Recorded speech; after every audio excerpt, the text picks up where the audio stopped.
Ufa! Aos 50 minutos do segundo tempo, num jogo sofrido e emocionante, Gabriel Martinelli fez o gol que classificou o Brasil na Copa. O Japão ficou para trás. Que venham as oitavas de final. Não tem nem palavras para descrever. O Japão não conseguiu segurar o resultado, a torcedora não segurou as lágrimas. Não será dessa vez que os japoneses avançarão num jogo eliminatório de Copa pela primeira vez, porque do outro lado havia uma seleção que não tem o hábito de voltar cedo para casa. A primeira vitória de virada em 16 jogos sob o comando de Carlo Ancelotti veio no momento mais necessário e numa data que não poderia ser mais simbólica. 29 de junho, dia do primeiro título mundial, o de 1958, conquistado numa virada sobre a Suécia. Uma coincidência para continuar acreditando. Em Houston, a cidade onde são treinados os astronautas americanos, o Brasil segue em busca da sua sexta estrela. Depois do jogo, Carlo Ancelotti exaltou o espírito da seleção na Copa. E os jogadores contaram um bastidor, o que todos conversaram no vestiário antes de voltar para o segundo tempo. Eles terminaram a partida exaustos pelo cansaço e em êxtase por uma classificação com jeitinho de Brasil. Acima de tudo, um jogo com a cara do nosso país, né? Sofremos até o final, mas no final deu tudo certo, a gente não desiste nunca. Isso é Brasil, né? Não desistir é a nossa cultura, então fico muito feliz pela partida, como eu citei antes. A gente lutou até o final e merecemos muito essa vitória. Um dia de trabalho sofrido, vencido como um time. A gente imaginava que seria um jogo difícil, mas, poxa, do jeito que foi, de sofrer até o final e o Martin resolvendo. Acho que todo mundo, tanto confiava no grupo, em todas as entrevistas eu falo que todo mundo vai ter seu protagonismo, as coisas vão vir automáticas, a gente não precisa ter uma pessoa só para que resolva todos os momentos. Isso é o espírito de equipe, de grupo. Legal que quem veio do banco nos deu a classificação, foi o Martinelli, um moleque sensacional, feliz demais por hoje. Eles revelaram as conversas no intervalo, quando a equipe perdia por 1-0. O Mister falou bastante coisas, mas principalmente para manter a calma, né? Então, acho que tivemos a calma e conseguimos virar e bom, acho que todos estão de parabéns. O Mister foi fundamental no intervalo, né, para nos dar essa tranquilidade. Nós mesmos também procuramos nos ajudar falando para não perder a cabeça, porque a gente sabe que nesse momento, às vezes a ansiedade bate.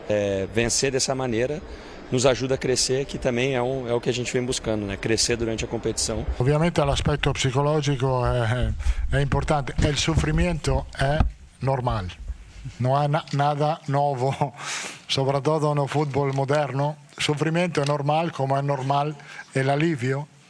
Muito além da performance e de como o jogo se desenhou, os jogadores deixaram o estádio ressaltando o controle emocional no momento mais importante da competição. Acho que o bom foi o aspecto mental da equipe, seguimos pressionando, seguimos atacando. Acho que é importante falar, principalmente de uma Copa do Mundo, os jogadores que vêm entrando, né? O Endrick hoje entrou bem, Marti, outro jogador, Ryan que vem substituindo o grande Rafinha. Então acho que esse é o espírito e esse é o grupo para se ganhar o Mundial. Demonstra resiliência, demonstra maturidade, penso que foi um teste importante para nós, dar a volta ao resultado da forma que foi. Ter paciência, que se Deus quiser as coisas vão acontecendo aos poucos, nas dificuldades, nos trancos e barrancos, mas no final vamos sair felizes. A vitória nos acréscimos gerou reações no mundo inteiro. Euforia em Bangladesh, no Paquistão, gente nas ruas do Líbano. Uma classificação resposta para os japoneses que andaram dizendo que a seleção não era mais a mesma.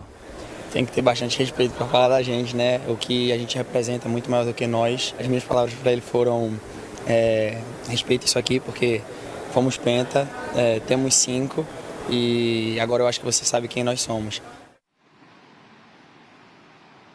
A Duda Dal Ponte está na cola da seleção lá em Houston. Boa noite, Duda. Fala pra gente qual é a agenda do Brasil hoje à noite e nos próximos dias.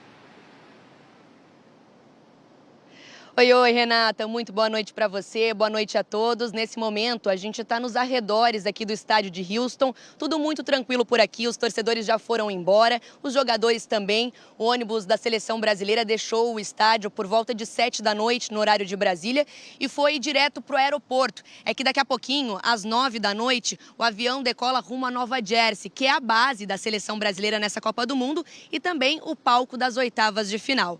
Amanhã, o Brasil treina pela manhã, amanhã ao meio-dia, no horário de Brasília, às 11 horas, no horário de Nova Jersey. E depois do almoço, os jogadores têm folga. Só vão voltar a se reapresentar no fim da tarde de quarta-feira. Antes de embarcar no ônibus, o Paquetá passou andando pelos jornalistas e já estava melhor. Ele teve um problema na posterior da coxa esquerda e vai realizar exames amanhã. O Casemiro também saiu mancando, um pouco incomodado ali do jogo, mas ele não preocupa, teve só cãibras, Renata. Que bom que foi só uma cãibra. Obrigada pelas informações. Duda Dal Ponte, Paulo Nunes, jogo emocionante. Agora precisava resolver no último minuto. Você está vivo? Meu Deus. Você que está aqui na minha frente. O que foi? Boa noite, Renata. Boa noite, Trali. Boa noite, Brasil, né? Depois de uma vitória tão importante como essa. Se a gente está cansado, imagina os atletas. Nossa. Para mim foi o jogo da maturidade, do equilíbrio, porque não é fácil você começar perdendo uma partida, a pressão, a exigência, né, de que tem num jogo tão decisivo como esse, e os jogadores tiverem um equilíbrio emocional. Eu acho que isso é muito importante. A gente falou muito aqui na semana sobre a parte mental e a seleção brasileira sobre aproveitar isso dentro do campo. Pois é, no segundo tempo eles voltaram com essa coesão, essa firmeza para virar, e o técnico Carlo Ancelotti demonstrou mais uma vez porque é considerado um dos maiores técnicos da história do futebol. Exatamente. Essa experiência dele faz diferença, né? Muito. Você viu a conversa primeiro no intervalo do jogo, né? Mas o mais importante, ele teve a coragem, conhece bem os atletas, os jogadores, voltou para aquele esquema que ele tinha começado lá atrás no 4-2-4. Teve coragem para essa mudança, acreditou que a equipe poderia melhorar e melhorou muito. Então, assim, ele conhece todos os atletas, está utilizando todos os atletas e estão se entregando. Uma vitória como essa dá muita casca, dá muita confiança para a seleção brasileira. Manteve o Casemiro, manteve o Martinelli, olha aí o resultado. Exatamente. Né? Muita gente, né, criticou as mudanças, algumas mudanças, outras sim, outras não, mas o importante é que ele conhece, né? Ele trabalha dentro da semana com esses jogadores. E aí a confiança que ele passa para os atletas, a gente viu em campo. Ele até falou na entrevista coletiva depois do jogo, né? Sofrer é normal. Agora, realmente faz diferença esse controle emocional, que é um mantra do futebol, né? Time vencedor tem que saber sofrer. E né? tem que essa força. E tem que passar por isso, né? Você vai ganhando casca, vai ganhando mais confiança. E um jogo como esse te dá muito mais crédito para o próximo jogo. Então vamos ver os lances, os melhores lances. Olha aí, vamos ver os bela partida. Muito, muito. São 4 jogos, 4 assistências. E a dinâmica que ele dá no meio campo é muito importante nesse esquema do Ancelotti. Além da assistência fundamental para o gol decisivo. Exatamente. A vitória decisiva. Obrigada, Paulo. No estádio, os torcedores japoneses estavam confiantes. Mas os brasileiros festejaram no fim. O que te deixa mais nervoso? O som do tambor ou a confiança japonesa? O torcedor chegou dizendo: os japoneses são organizados e muito bons. E completa: desculpem, nós vamos vencer. Sorry, Japanese will win. Ganharam uma vez na vida de 4-0 e agora acho que vão ser campeão do mundo. A goleada contra a Tunísia na primeira fase deixou a seleção japonesa empolgada. Mas o adversário deles, hoje, era outro. O único que tem 5 estrelas. Seria preciso mais do que isso para parar o barulho dos japoneses. No samba. It's for Brazil. We are for Japan. No samba. Sem samba. E com um início desafinado da seleção brasileira. Mas vieram os gols. E a torcida brasileira comemorou aliviada na arquibancada, deixando o carnaval para depois do apito final. No segundo tempo, o Brasil ditou o ritmo e o grito de gol preso na garganta se transformou em música brasileira. Não sei como a gente tá vivo. Meu Deus, que jogo maluco. A Luísa e o Vinícius ficaram tão sentimentais com a virada que anteciparam o anúncio da gravidez para os pais dela, por telefone mesmo. Ô Claudinho Rui, você a voz de novo! Apesar do nome do pai, a criança não vai se chamar Vini Júnior. Os japoneses deixaram o estádio discretamente, com a bateria emocional descarregada, enquanto os brasileiros, com o coração mais sossegado, retomaram o otimismo e a confiança de quem é pentacampeão. Foi fácil pra caramba. Aqui, ó. Eles têm 1, 2, 3, 4, 5. Eles têm? Não, é só a gente. Rumo à 6ª estrela, né? A torcida pela seleção brasileira ultrapassou fronteiras. Muitos Brasis na corrente por um Brasil. A torcida se aglomerou por todos os cantos. Pessoas com sotaques dos mais variados sofreram juntas na virada sobre o Japão. Quase infartei, mas foi demais. A gente é brasileiro, a gente passa na dificuldade, então o que vier a gente está enfrentando. Então pode esperar que o Hexa vem. Torcida brasileira e sem fronteira. Maravilhoso! Brasil é o melhor do mundo! A gente é de Venezuela. De Santiago de Chile, pero moro em Rio de Janeiro, muitos anos. De onde você é? Da França. Eu venho ver o jogo do Brasil. Vai ganhar o Brasil? Vai ganhar. I'm from Switzerland. Sou da Suíça, estou de férias. Segundo jogo que assisto aqui em Copacabana. No stress, no stress. Às vezes o apoio vem de onde menos se espera. De onde você é? Da Argentina, Buenos Aires. Está fazendo o que aqui hoje? Torcendo pelo Brasil, pela terra que me acolheu aqui hoje. Aqui no Rio de Janeiro, em Copacabana, uma segunda-feira que parecia fim de semana. Sol, praia cheia e motivos de sobra para comemorar. Podia ser um pouquinho menos de emoção, né? Um pouquinho menos, mas tá bom. Mas no fim valeu a pena e deu para soltar o grito sem medo de errar. Na frente agora, Noruega ou Costa do Marfim. A Noruega, vamos comer um bacalhau lá da Noruega. Noruega, o Haaland vai ficar no bolso, papai. A gente vai ganhar da Noruega, da Inglaterra, da Argentina e da França.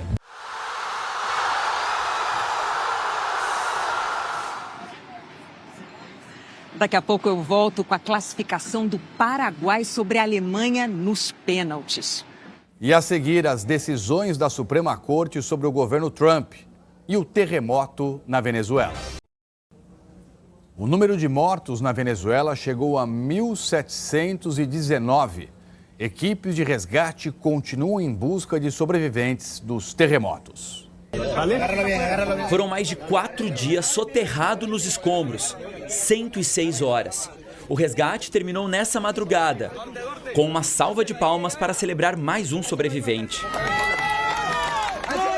No hospital, Aaron Cantillo, de 21 anos, contou que foi o único encontrado vivo no prédio onde estava. Ele chamou de anjos os bombeiros que o retiraram com vida dos destroços.